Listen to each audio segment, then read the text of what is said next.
looks like there's a little bit of a valley I could follow.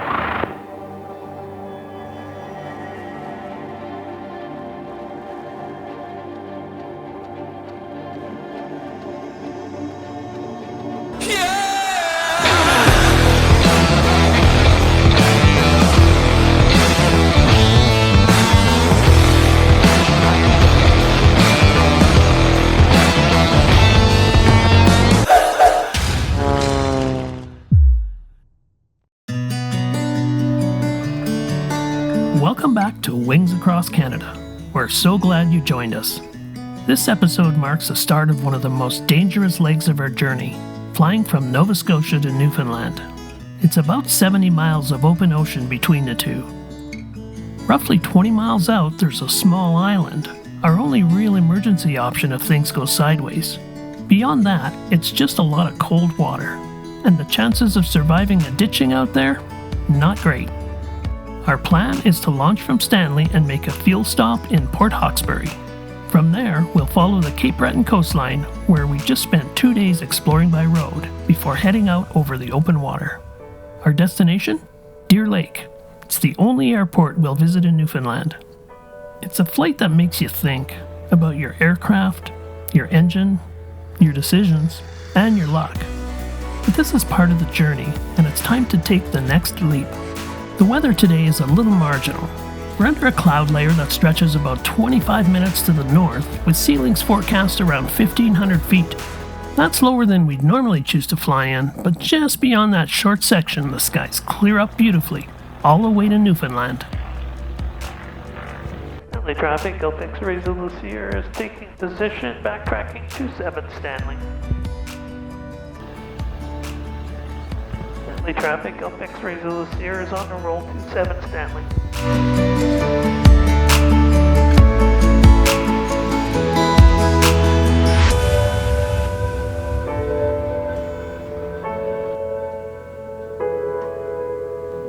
Stanley traffic, Hawkbury is moving in, we'll be backtracking 27. The cloud base up. Well, it's getting pretty foggy here. I'm at 1,000 feet, so I'm just going to go down a little bit. Keep an eye out for towers for me. There. What else did you out there over the water?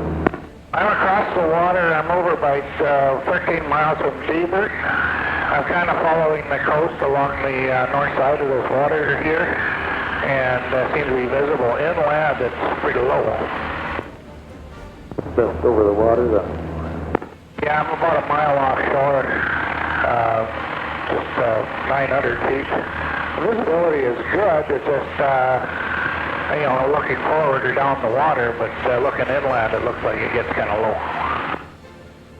Yeah, Barry, according to the forecast, you don't want to get too far east until you get out of this stuff, so I'm not sure if going down the shoreline's a good option. Yeah, okay. I'm going to turn north then at Seabird here, and it looks like there's a little bit of a valley I could follow. So where about you, Tom? I'm just about a couple miles from the other side of the water. Yeah, guys, I'm following a valley. I turned about 10 miles to the east of Dilbert. There's a valley here I'm following. Seems like I got to be down in the valley to stay below the crud here. How's the turn lane there, Tom? Yeah, I'm along the edge of the water. I think I'm going to turn north. It looks pretty hazy, but I think that's probably the best, the fastest way out, and no towers that I can see on the map here. We're flying low beneath the cloud layer with no room to climb. As I turn north, ForeFlight's hazard advisor lights up red on the map. This instantly tells me the ground ahead rises above the height I'm currently flying. Back home, that usually signals mountains, but here it's just hills and rising ground. Still, I can't continue north without climbing into the clouds, something that's extremely unsafe for a VFR-rated pilot, and something I'm neither certified nor willing to do.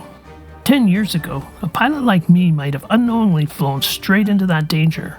It's moments like this that make you realize just how much extra safety modern tools like ForeFlight bring to general aviation. Oh, there's mountains here. How high are they? What's your heading now, Tom? Yeah, I'm just kind of trying to abort here. There's some too high a land here to cross. So I'm just turning around towards the water again. Okay, we're just over the water, so I'm not sure where I should go. I think we're going to have to abort this, guys. Yeah, I think I'm going to head back to Stanley. Roger that, I'm gonna just head back to Stanley then. Yeah, if we wait a little longer, I think it's going to be a lot easier. Yeah, no, let's play safe first. Yeah, we're 12.8 miles out over the water.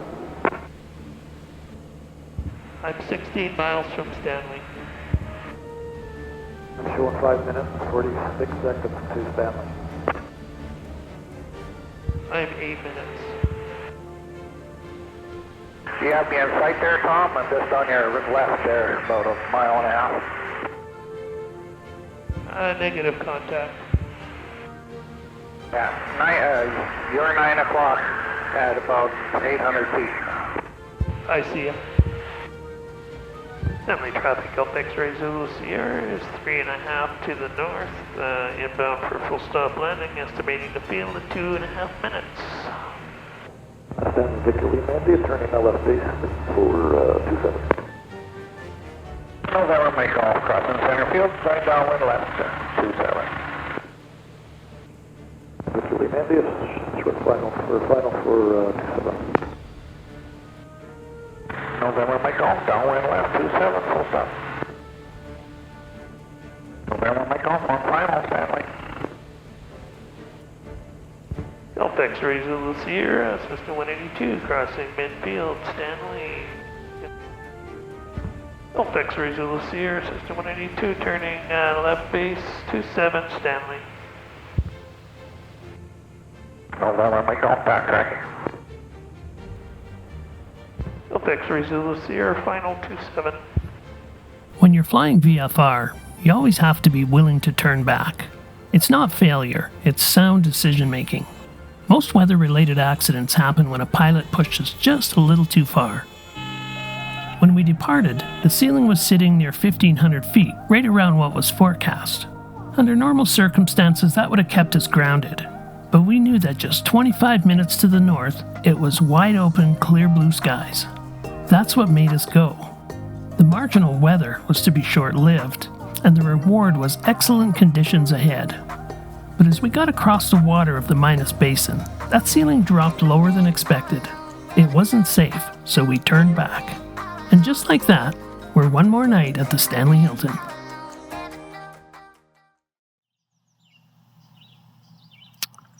Sunday morning. Supposed to head to Newfoundland today. And we woke up and seems as though it's a little foggy. Hopefully this won't take too long to burn off. We'll fire up the planes and get on our way.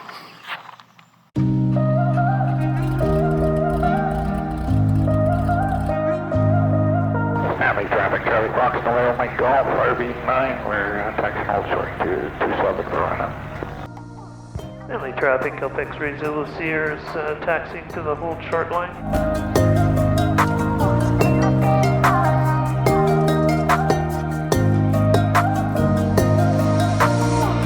Traffic, Gulf X-ray Zulu Sierra is on the roll 02, Stanley.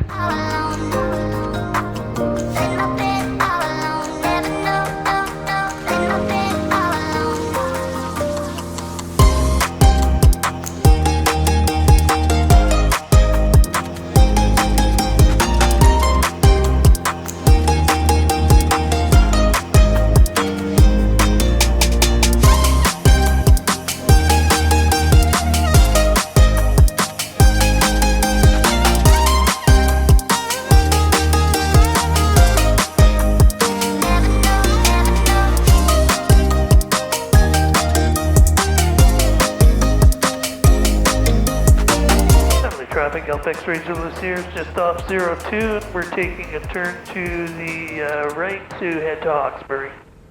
Stanley traffic.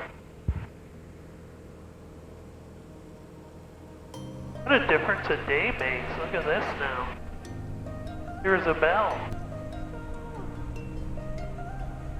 At Port Hawkesbury, traffic, Charlie Fox, Golf, on Finance 29, full stop. Hawkesbury traffic, Golf X-ray Zulu Sierra, Cessna 182 is 13 to the west. We're inbound for a full stop arrival, estimating the field at approximately 6 minutes. Hawkesbury. What are you getting at Port Hawkesbury? Gas? Yeah, gas and oil. Are you getting enough oil? Yeah, I'm gonna get 3, and then I got that 1, which I think I'll put in.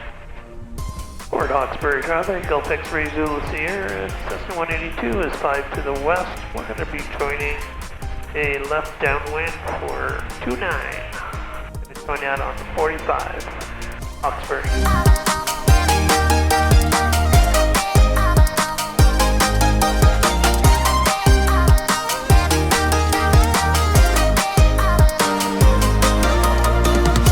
Port Hawkesbury, Gulf X-ray Zulu Sierra, left base 29, Hawkesbury. Hawkesbury traffic, Gulf X-ray Zulu Sierra, final 29, full stop, Hawkesbury. I'm gonna land a little long. We're touching down in Port Hawkesbury for a fuel stop on our way to Newfoundland. Truth is, we didn't actually need to stop here. But fuel costs are quite a bit higher in Newfoundland, so topping off the tanks here means we'll save a few dollars and won't have to buy nearly as much once we get there. While we're here, I also grabbed some oil from the FBO. And that's where we're going to wrap this episode. I want to thank you for watching and coming along with us. It's been a real mix of challenges and discoveries. Everything from road trips through Cape Breton to weather delays that kept us grounded in Stanley. But that's the reality of a cross-country adventure in general aviation. You adapt, you adjust, and you keep moving forward.